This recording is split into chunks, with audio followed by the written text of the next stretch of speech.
How rare is something like this? Unfortunately, it's not rare at all. This Tennessee grandmother is demanding justice. She spent 5 months in jail after an AI tool falsely identified her in a bank fraud case. Angela Lips, 50 years old, was allegedly babysitting in Elizabethton, Tennessee when armed federal agents showed up and arrested her. The Fargo and West Fargo police departments, more than 1,000 miles away, have been investigating bank fraud incidents where they say a suspect was using a fake military ID to withdraw thousands of dollars. An AI software known as Clearview AI was used to help crack the case, or so they thought.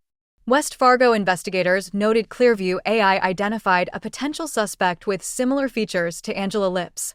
They, through their AI system, made that identification of Miss Lips and forwarded it to the West Fargo Police Department. Let's see how this all began. A woman is seen using a fake U.S. Army military ID card to withdraw tens of thousands of dollars. Hi. Hi, I'm Lucas with Fargo PD. This is Caleb with the FBI. We're working on a fraud investigation. In an effort to help identify the woman in this surveillance video, court documents show Fargo police used facial recognition software. The software identified the person as Angela. According to the court documents, the Fargo detective working this case then looked at Angela's social media accounts and Tennessee driver's license photo. The detective wrote in his charging document, Angela Lips does appear to be the suspect based on facial features, body type, and hairstyle and color. Here is where it gets wild. Did anyone from Fargo PD ever call you to question you, or any investigator of any type?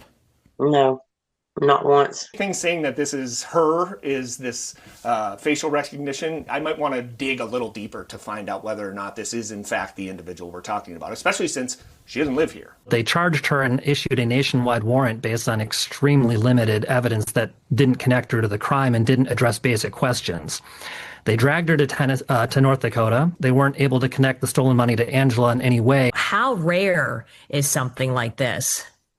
Unfortunately, it's not rare at all. For many places, it's a Wild West. And in the absence of strong rules and guardrails, you see mistakes like this because there simply isn't a proper set of procedures for how you're supposed to handle these new technologies. Fargo police did not cover Angela's expenses to get home after her release from jail.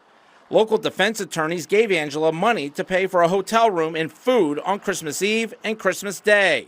The day after Christmas, F5 founder Adam Martin drove Angela to Chicago so she could get home to Tennessee.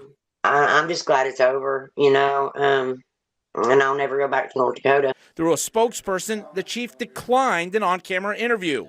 We brought up the issue today at the chief's retirement press conference. Why did nobody from FPD ever speak with Angela Lips for the 5 months she was in jail?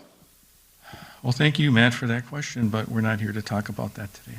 She sat in prison for 5 months and no one spoke to her, recognized their errors, or apologized to her. As he sets off to retire, he still wasn't speaking.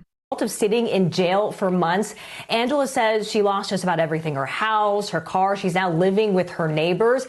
An online fundraiser has been created for her. It's already raised over $70,000, so her story is definitely gaining more traction. If you enjoyed what you watched today, don't forget to like, share, and subscribe to not miss future footage from Investigative Threads.